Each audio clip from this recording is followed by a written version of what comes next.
اے اللہ ذوالجلال کے بارگاہ میں حاضر ہونے والوں، یاد رکھنا آپ اس وقت میدان عرفہ میں ہیں۔ کس قدر خوبصورت یہ منظر ہے، کس قدر خوبصورت یہ وقت ہے، اور کتنی خوبصورت جگہ ہے۔ یہاں درجات بلند ہوں گے، گناہوں کو معاف کر دیا جائے گا۔ اللہ ذوالجلال سے دعا یہ ہے کہ ہمیں اللہ اپنے رسول کے اتباع کی توفیق سے نواز دے۔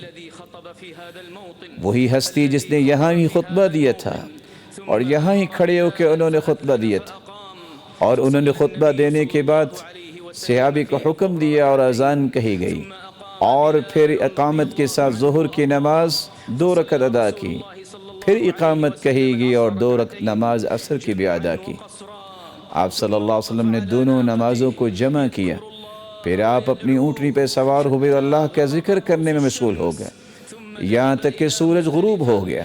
پھر آپ صلی اللہ علیہ وسلم سورج غروب ہونے کے بعد مزدلفہ کی طرف چلے گئے، اور آپ نے جا کے مغرب کی نماز 3 رکعتیں اور عشاء کی نماز 2 رکعتیں ادا کی، جمع کر کے دونوں نمازوں کو قصر کے ساتھ پڑھا۔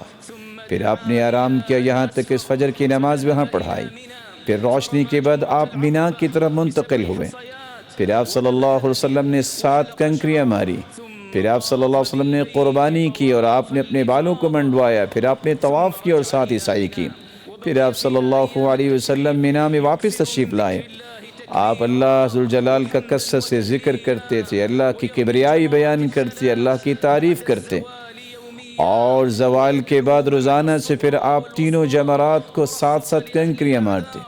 اللہ کے رسول نے جن کے پاس عذر تھا ان کو اجازت بھی دی کہ وہ مینا میں نہ آرام کریں، اور ان کے لیے اجازت تھی کہ وہ اکٹھی کنکریاں بھی مار لیں۔